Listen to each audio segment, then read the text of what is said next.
I just mentally approached it that way. So I didn't even look at the rule book for Monopoly. I would look at it and say, hey, I landed on somebody, and hey, I could pay you, or I could let you pass on those 3 properties over there. Which one do you choose, And we just start these rules.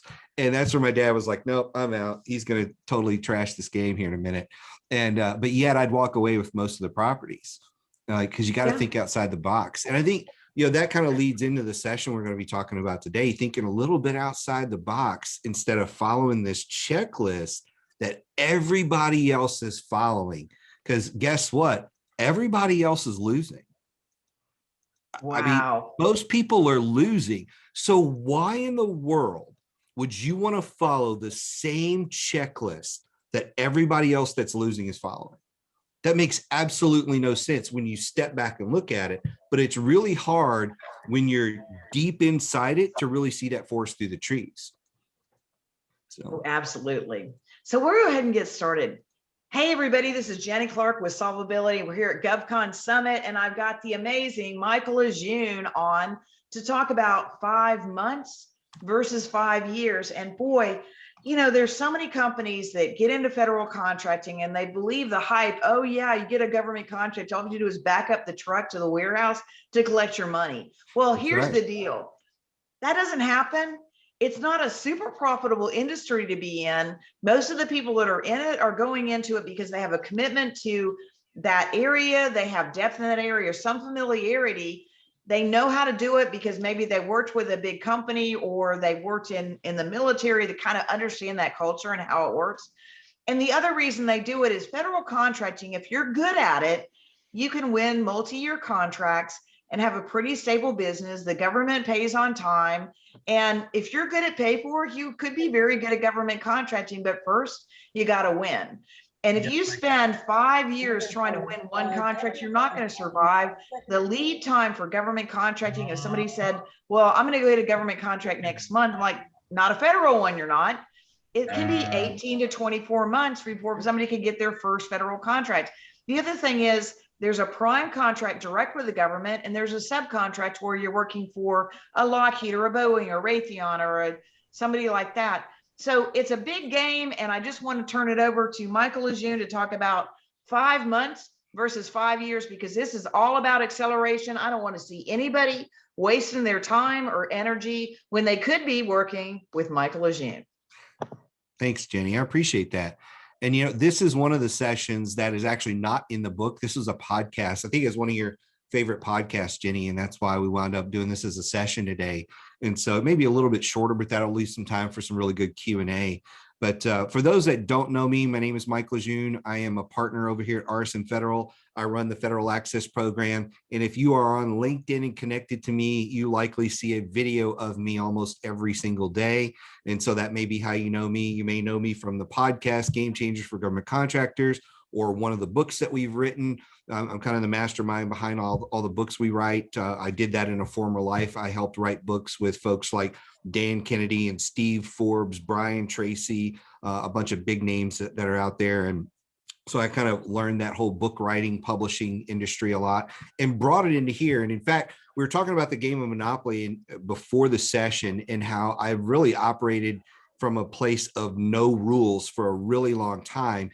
And that was actually one of the things that intrigued me about coming back to government contracting years ago. I've been around government contracting for about 20 years, but somewhere around 2004, 2005, I stepped out of government contracting and I got into the commercial world. I started working with folks like Tony Robbins and Chet Holmes and Dan Kennedy and all these big names out in the commercial market to really understand how to market and sell business services and products. And as I was doing that, I started to learn a different rule book that doesn't really apply in government. And then about 7 years ago, Josh Frank, my partner, said, hey, why don't you come work with me in this business? And I brought that mindset into government contracting and to how we brand our company as a company that serves government contractors.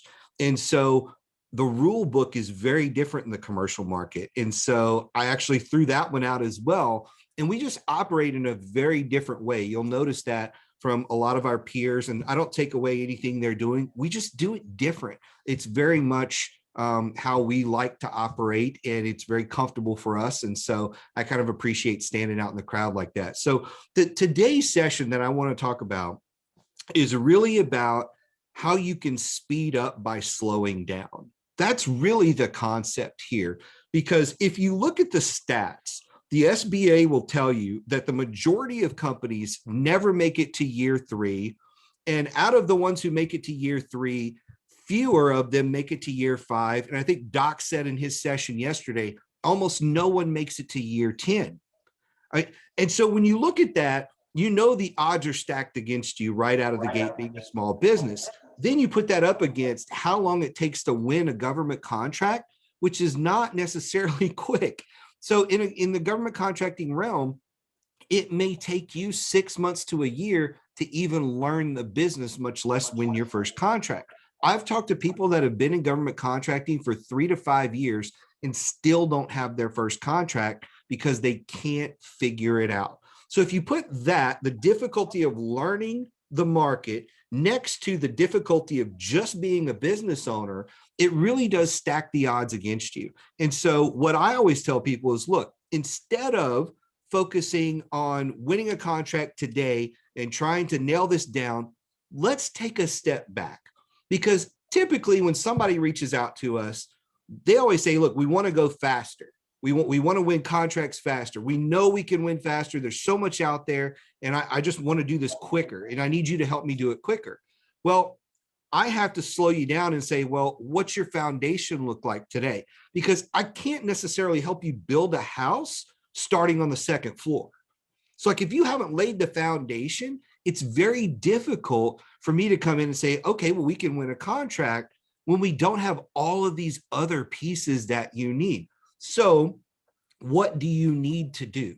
Well, what you need to do is slow down, because here's the typical small business. So let's see if any of these relate to you. The typical small business says, hey, we're going to chase government contracts. You jump in head first and you start looking at RFPs.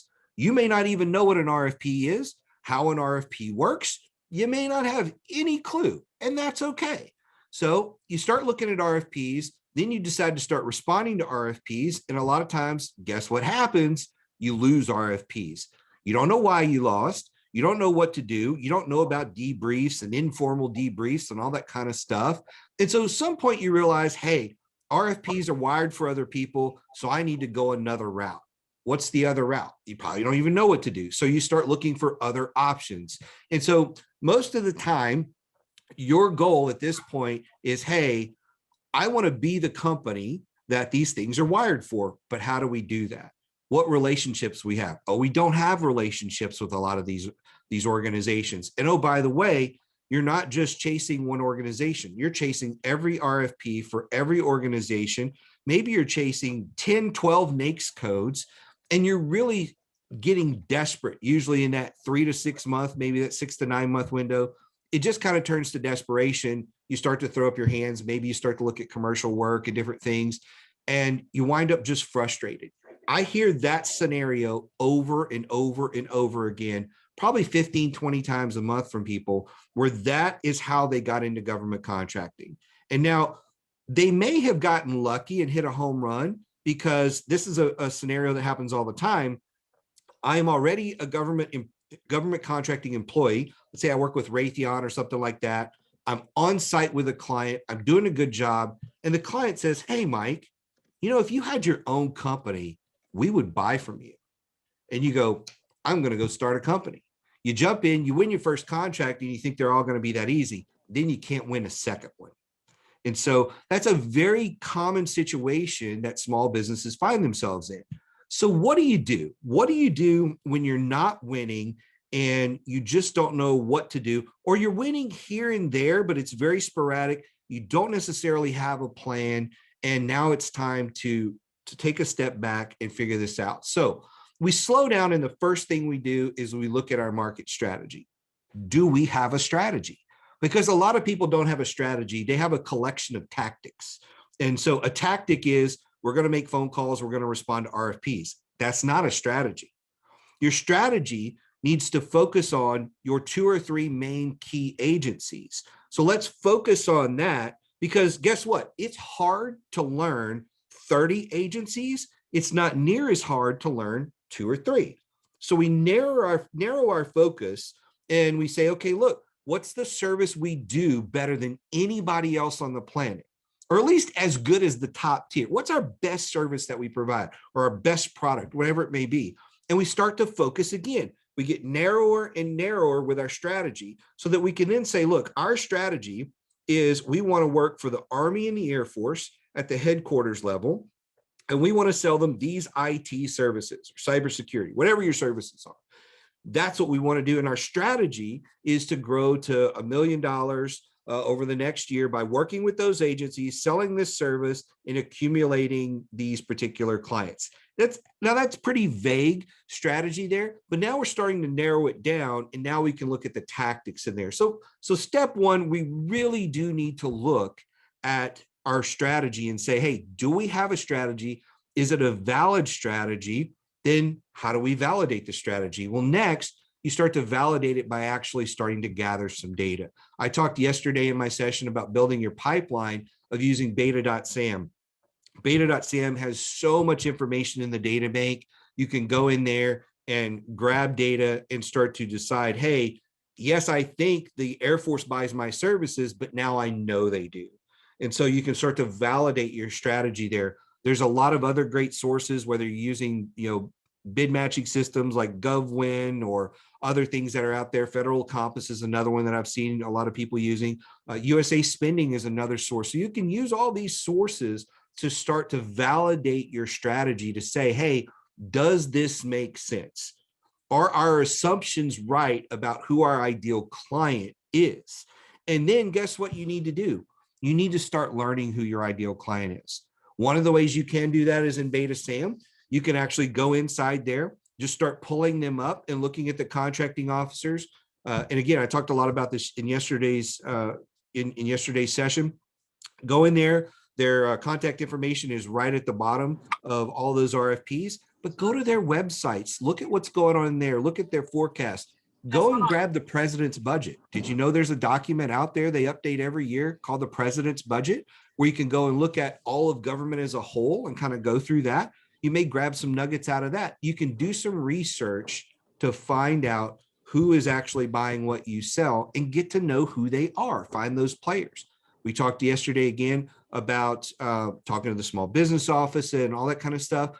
But in your initial stage of slowing down, you just need to do the research to get to know who these people are before you start responding to RFPs. Now, before you start responding to RFPs, one of the other things that I want you to do to get your ducks in a row is actually start to look at your documentation, like your capability statement, your corporate overview, your past performance. Have you sat down and actually documented those things? Because we don't want you to come across as a vague company. We want you to be very focused, and we want you to show the value you provide.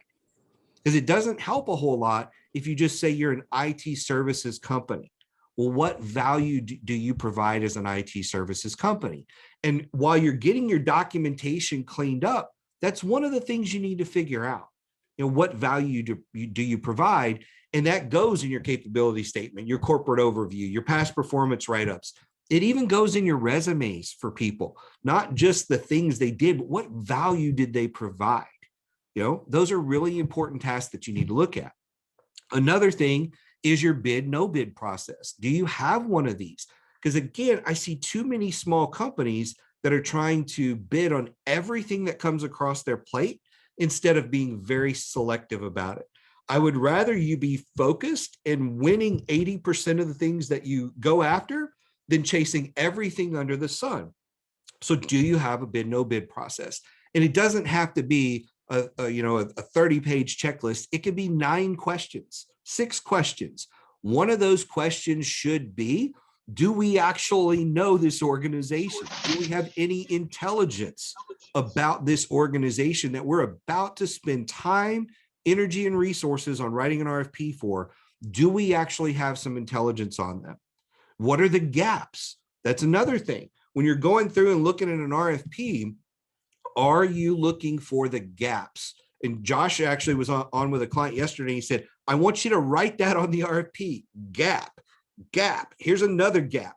And then you can look at how do you fill the gap? Because if you have too many gaps in your skill set, you probably shouldn't be responding to the RFP unless you have a really strong teaming partner, which is another step. As you're looking at this and deciding what you're going to do you have any teaming partners? Because guess what? If you're small, the odds are you likely need several teaming partners of all different sizes. So even if you are an SDVOSB or a WSB or an 8A, you probably need 1 or 2 8As that you can also team with. Now, why would I recommend that? Because guess what? We want an 8A that's already doing work with that client, that's already embedded, because we can get intelligence from them and make ourselves more competitive to go win the contract.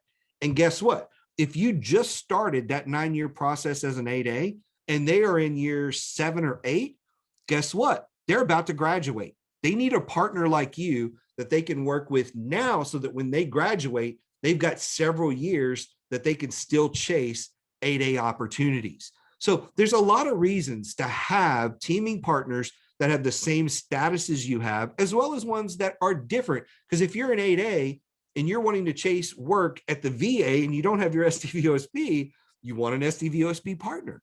It just makes sense. So you need these people in order to work well together. And once you start working well together, this goes back to the session from yesterday, it should start adding opportunities to your pipeline.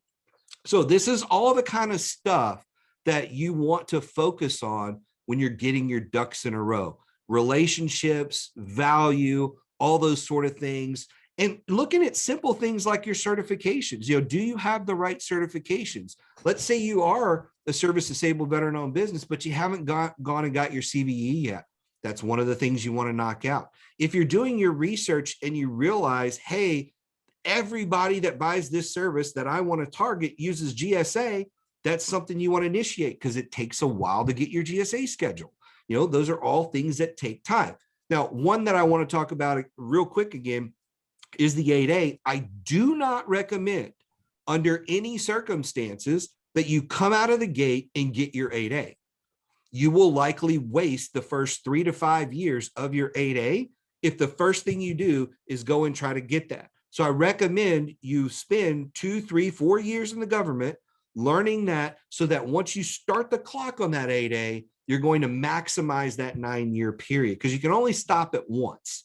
So be very selective about when you start your 8A. Can you start it before your 4th year?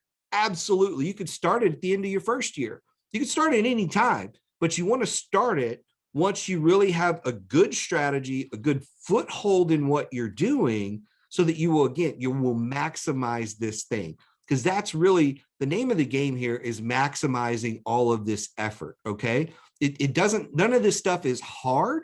You just have to try and maximize everything that you're doing. So all this advice really is about helping you slow down, understand what check boxes you need to get put in place, so that as you start executing, you will win more. And if you slow down and get all this foundation right, as you start to build on it, you will notice there are fewer gaps in your construction of your business. And so you won't have near as many issues where you have to slow down and go, okay, let's redo this whole thing. Even when it comes to your finances, if you sit down and have a conversation now with Jenny about the financial systems you have, maybe you will avoid implementing the wrong accounting system, because that's a challenge. What if you implement the wrong accounting system for the type of work you're going to do? Maybe you can wind up saving yourself tens of thousands of dollars because you thought, hey, we've got to have this system, when really you didn't need it. You could have had something much smaller on the other side. So I want to leave you with that. And I know I kind of ran through this session very, very quick, but slow down, take some time to get the foundational stuff right. Ask some questions of the experts like myself and Jenny and Josh and Doc 1 and Doc 2. We've got so many great folks on the team here that can guide you through all of this stuff to make sure you make the least amount of mistakes as possible. So Jenny, why don't we go ahead and open it up for some questions, and we'll spend some extended time in this session here, just talking to people and seeing what they got on their mind. So.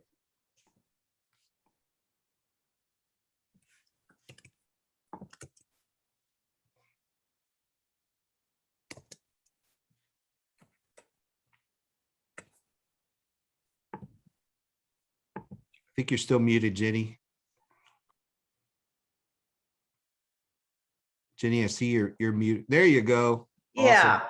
Well, you're right about that. I think what we're trying to do is help people waste less time, because as a business owner, there's always going to be stuff that you mess up or you whatever. We want people to be able to plow through this as fast as possible. That's right. And that's really a game changer for me, and that's why I love this session so much, because what you're really talking about is hunker down for 5 months to get your focus, and it'll pay off for the next 5 years, or else you're going to basically eke out a living for the next 5 years and really not get the results you deserve. So I know we've got Cordell. Cordell, you were here yesterday asking some great questions. Anything you can think of you want to tap Michael's brain for today? Let's see. When I think about the research that goes into finding your target, whether it's a company or a certain organization or agency, what is your collection point for all this data? I know you said a CRM. Are you really collecting all of it in the CRM, or do we need to create company profiles? Or, if I'm going after VA target, should I have, an official company document that everyone's kind of inputting on? That's kind of it. Yeah. There's no wrong way to do it. There's just the way that works for you. Right. And so remember, I don't play by the rules. So for me, I don't put a lot of things in the CRM until I see an opportunity. And once I see an opportunity, then that goes into a CRM. And if I just have a casual conversation that doesn't really need to go anywhere, I probably won't put it in the CRM. But for me, when I'm looking at just our niche, and let's say we're trying to look at the VA, yeah, I'm probably going to create a spreadsheet for that and say, hey, here's our target market spreadsheet. Here's the VA, and here's all of their offices and the contracting officers and what they are responsible for, that sort of thing. And I'm just going to do it simple in a spreadsheet. And the thing that I've found is most people take way too much time in the beginning trying to get it perfect, instead of just trying to get it into something and say, okay, I have it here. Now, what actions do I need to take on it? So we've got the information yet. It's in a spreadsheet. That's good enough for today. It's in a Word document. Good enough for today. Now, what do I do with it? How do I take that action? And so a simple collection point like a spreadsheet, we use Dropbox here. So we share stuff like that in Dropbox so that myself and the team can get to different things. That's as hard as it needs to be, in my personal opinion. Yeah, that's a great answer, Michael. I think I spend a lot of time when I put stuff in lists or different things, even organizing this event, it's really hard. If I go start looking at my database, I spend time reorganizing it, yeah, which I know is just procrastination. It doesn't do any good. It'd be better to have a whiteboard with a list than what I'm doing. We spend so much time chasing perfection instead of chasing action. Like, hey, I've got the thing. Now let me go take some imperfect action on it. Because I'd rather you take imperfect action and make some mistakes, but you're actually doing something instead of just trying to make it look right and formulate the cells and get the data entered and then go, you know what, I don't think there's enough process here. Maybe let's add some more steps to it. And what you've really done is you have procrastinated picking up the phone and calling the contracting officer, getting to know them, looking and actually saying, hey, there's an RFP. We need to put that in our pipeline.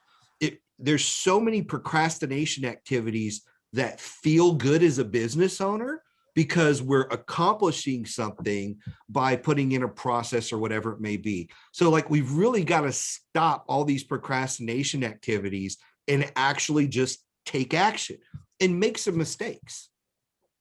Well, that's absolutely right. So Ashley Gillis, are you on? Do you have a question for Michael? Because I know you and I've been talking about how do you find opportunities, and we've done some research, but it's always hard. I don't know if you're on to respond or not and ask him a question. Hi, Jenny. Thank you so much. Thank you, Michael, for the presentation. So I'm in an interesting spot. I am a service disabled veteran-owned business, but I really haven't used that at all. And my business really grew out of a contract that I've been sub to on the CDC. I don't have any qualifications for the the 8A. Um, and I'm not big enough for anyone to notice. I just have an expertise that most people don't. So it's a great problem to have, but like Jenny said, just trying to look for opportunities. Right now, I'm going international because I really can't find any within the federal contracting system. Yep. So one of the things that I think we underestimate is the willingness of other organizations and even the clients we're working with to help us through this. And so if you're currently working for a client and it's using that expertise that you have, ask them, who else do you know at other organizations or within the CDC that could use this? Because CDC is a big organization. And sometimes it's a sister portion of that. I don't know the org chart of the CDC very well, but I know they have multiple offices. Maybe it's another office that you just need to get introduced to. And look, here's the thing. We often think, and we're fooled by this, that every opportunity for the government is going to hit the open market. And that's not true. Only about 20 to 25% of every opportunity that's out there hits the open market. The other 75, 80% of opportunities never see beta.sam, and they won't, because contracting officers are actually using other vehicles to make that stuff happen. So the first time you'll see it is an award notice. And so some people are in the background working with their client, and their client says, hey, we want to try to award this thing over here. We're going to use this vehicle or this contract or simplified acquisition or whatever it may be. And you just need to be having those types of efforts into your business. So again, if it was me, I don't know exactly what you do. And if you send me an email with a little bit more information, I will work with you a little bit on some ideas for that. I'm going to send you this is for everybody here, my email. Well, you need to put that 20%, your 50% off code in there again too, Michael. Yeah. I'll drop that in too. That is another topic, but yeah, for people that are not FA members, if you want to join Federal Access, there's a 50% off the first month. But yeah, if you'll send me an email about your specific situation, I'll give you some more guidance. But in general, when I find somebody that's a specialist, like right now, I think I talked about it yesterday, I've got a client that is their business is project management, but it's in like nuclear energy, which is very, very specific. And they work with Department of Energy. That's the only organization they want to work with. And they want to work with all 16 of their labs. That's it. So they've been able to focus it on that client in their labs. And they know, hey, I need to build relationships with all of these people in order to make this work, because a lot of the stuff that they're being given is never going to see the open market. They're actually working on RFPs and running the projects for some of the RFPs that are out there. So it's stuff that's never going to hit the open market. So that would be my suggestion here, is talk to your client, see who else in the CDC has a similar need, and then maybe you can niche in the CDC somehow. That may be too general for what you do. Again, send me an email, explain what you do and a little bit more about the situation, and I'd be happy to give you some specific advice for that. Hey, guess what? We got a question from Ben.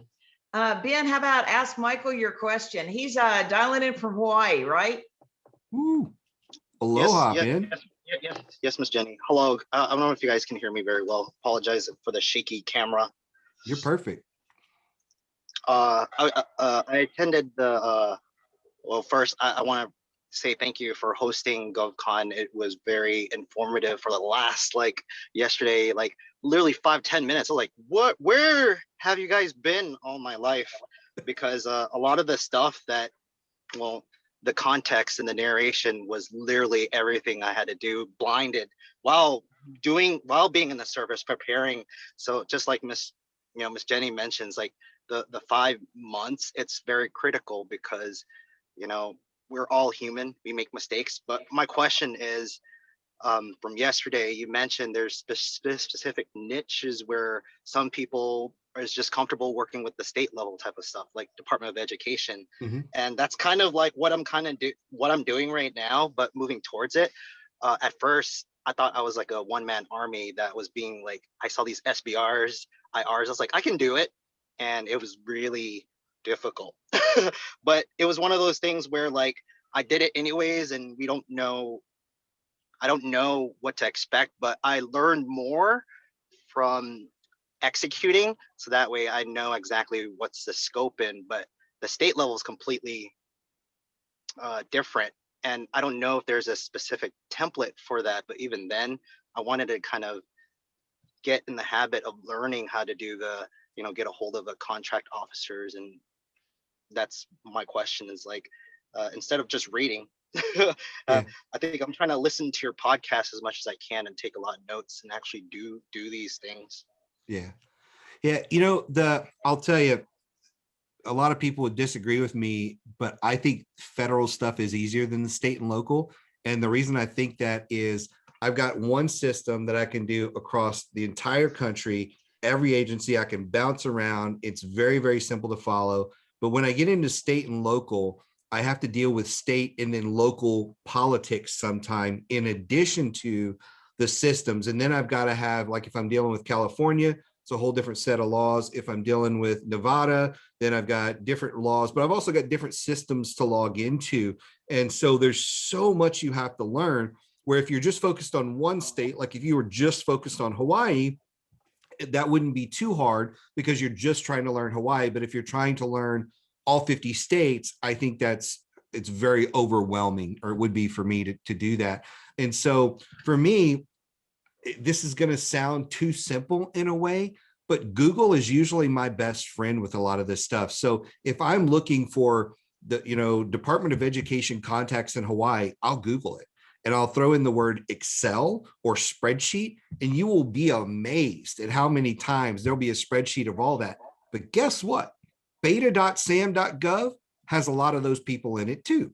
So beta.sam.gov has probably 700,000 records in it.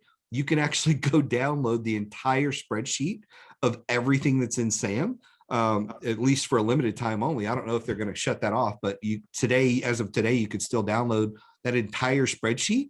Not every computer can open the spreadsheet, as I learned the first time I tried to open it, it crashed my Excel, but all those people are in there. So there's a ton of DOE people in there, Department of Education, not Department of Energy.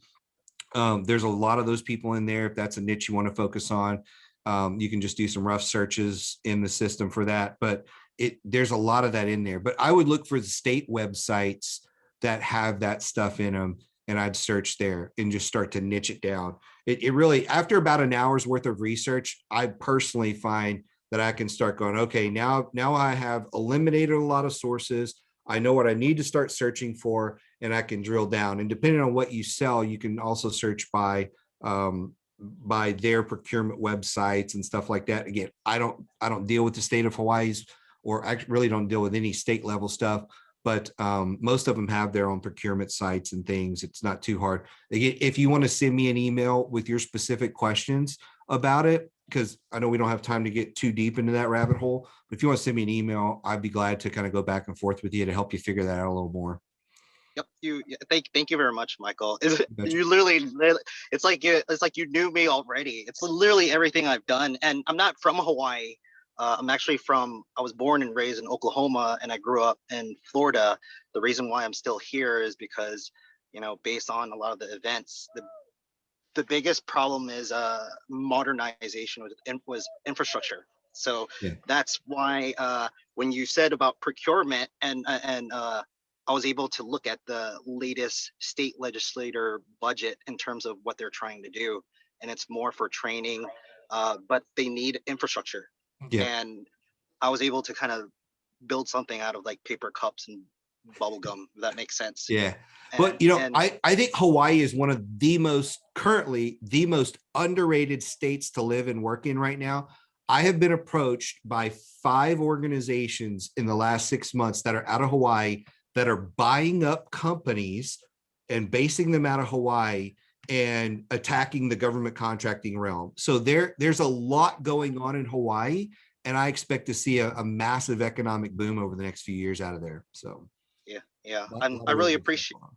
I really appreciate it, Michael. Thank you. You betcha, I'm doing man. my best to more like build a partnership with the state. Kind of actions speak louder than words. So there's so much explanations, and there's only so much time that I could do. So I just kind of do, and Yeah. people will come.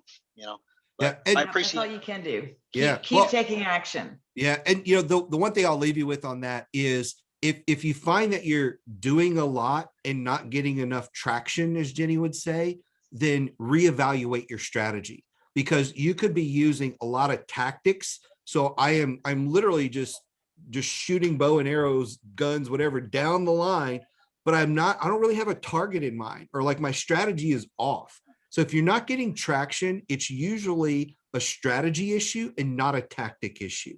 Sometimes it's a tactic issue, like you're just not good at making the phone calls, or like you keep sending, capability statements out there, but they're not any good. Sometimes that happens, but a lot of times it's more about the strategy. Okay, Thank who you, else Michael. we got a question from? So, Alan, I know that you put in the notes that you've been looking around for where you can look next. And I think what was interesting about Colonel Meek's presentation yesterday was him talking about IT services going under SIBR program. And Michael, I don't think you were in on that yesterday. I was not in on that one.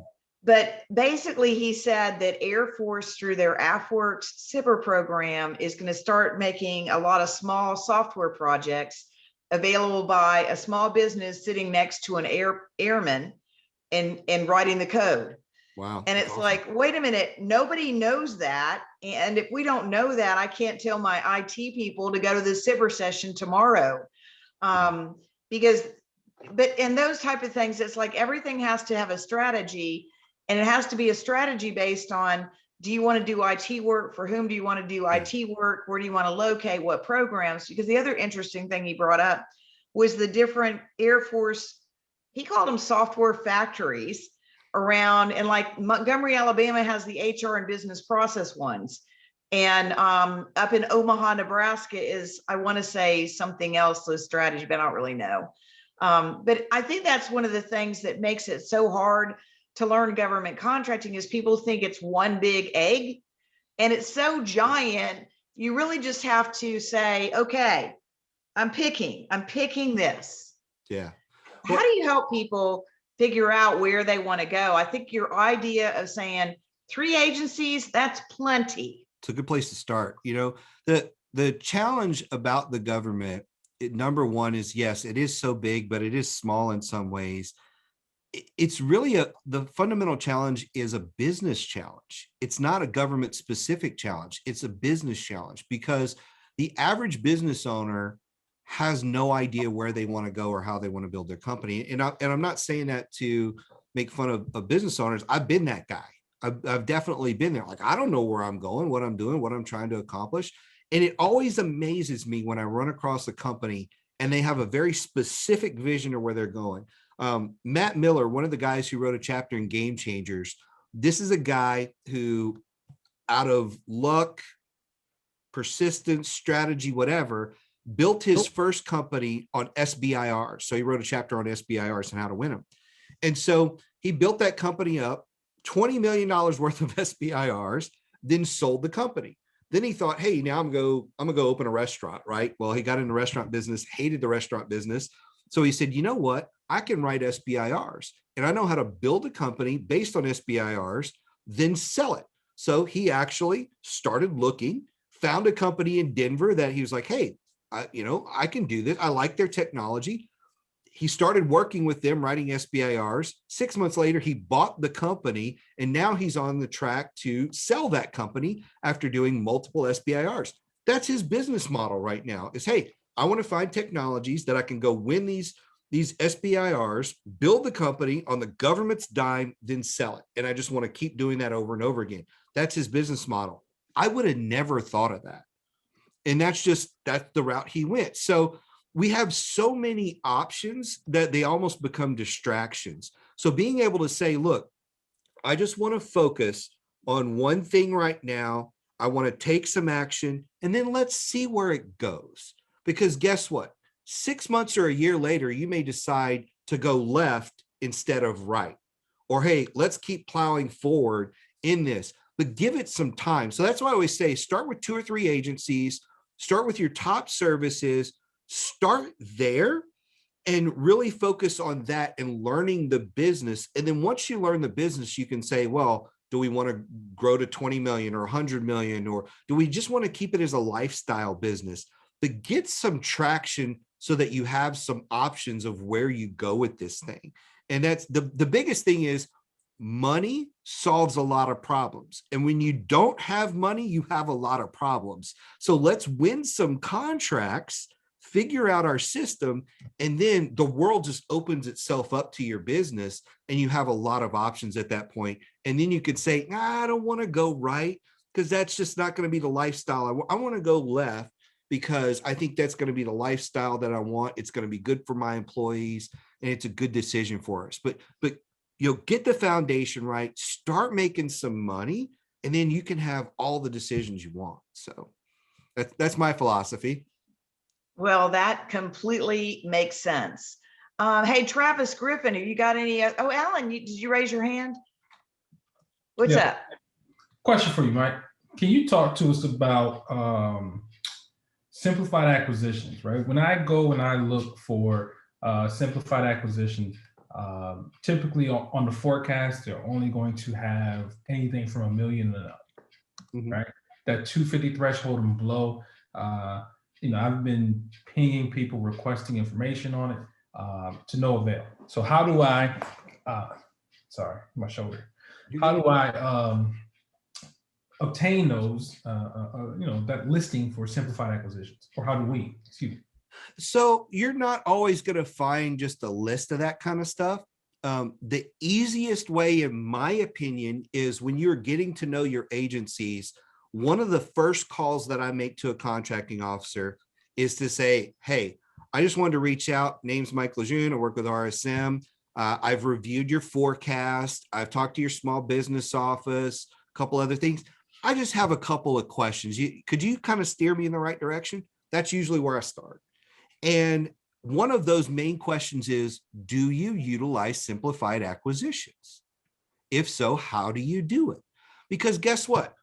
All of the people that are pulling the trigger on that are usually contracting officers. Sometimes it's a program manager trying to get the job done and saying, hey, maybe we can use simplified acquisition to make this happen.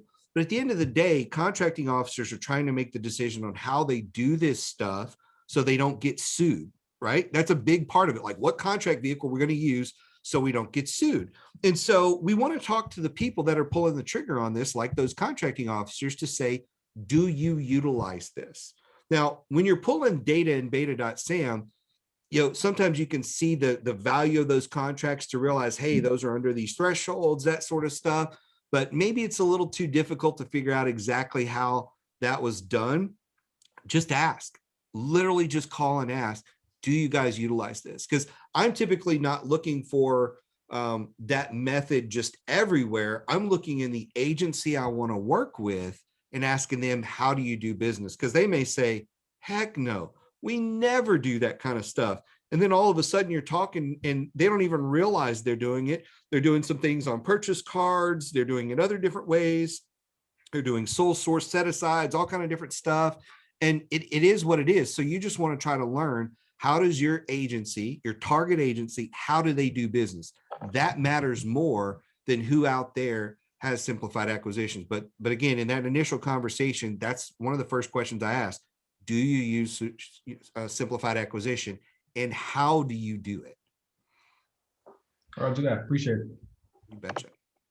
And I think what you're pointing out is, it's so easy for me to say, well, I'm just going to search online for a while. I'm going to search online for a while. But if I would pick up the phone, I got to get over that picking up the phone and take action and go with that. And I guess the thing that I've really trained myself to do over the last year is, I said, I'm not going to pick up the phone and expect a positive answer. I'm just going to pick out the phone and I'm not going to have any attachment to a yes or no. And that's really hard to do, but it made it a lot easier and it worked for me in online dating. So I'm going for it from now on.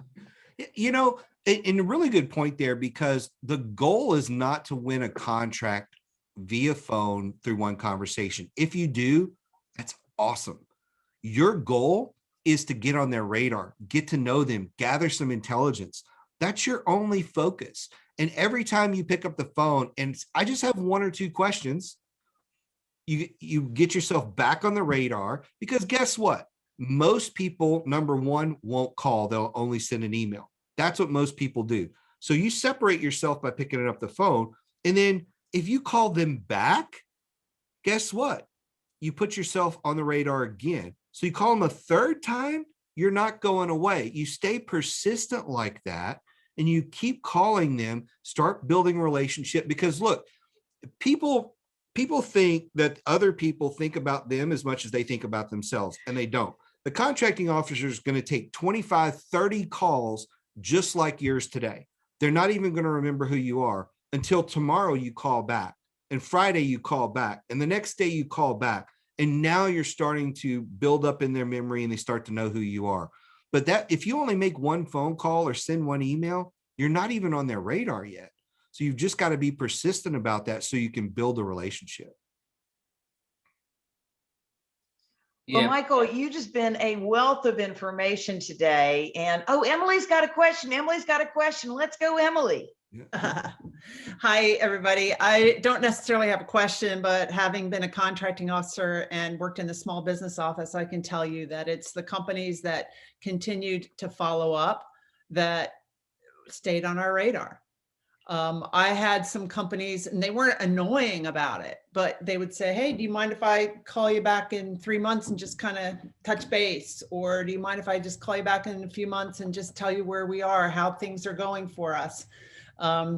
And companies that did that and called back and maybe set up a follow-up meeting, you tend to remember them. So I agree with what Michael said. You would know. Yeah. Hey, we got something I want to bring on real quick. Matthew Palm with Microsoft just gave something to Alan, and that's what this collaboration thing is all about.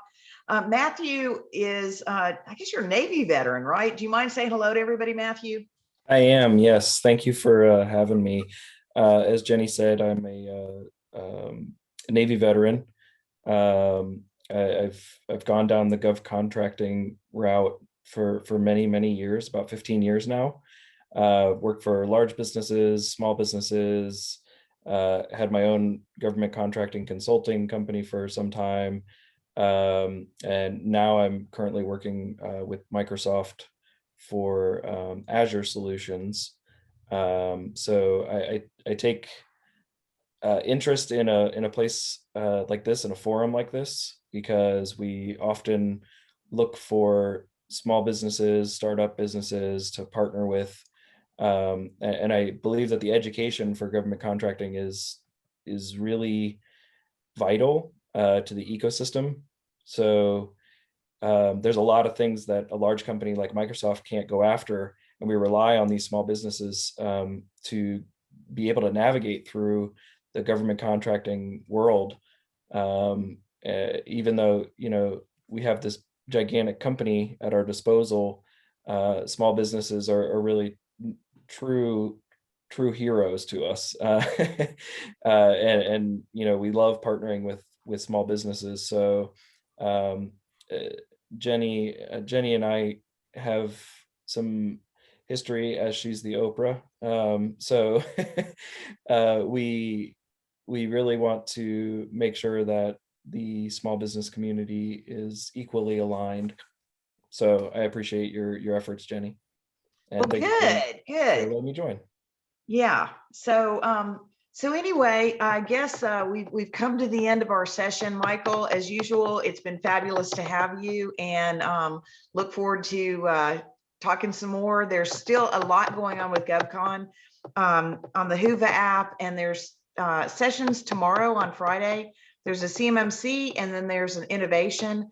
And I would say any company that's in software may want to go to the innovation session because of what Colonel Mink told us about the SIPR program with AFWorks and the software factories, which is going to be interesting. Yep. Good stuff. Well, thanks for having me, Jenny.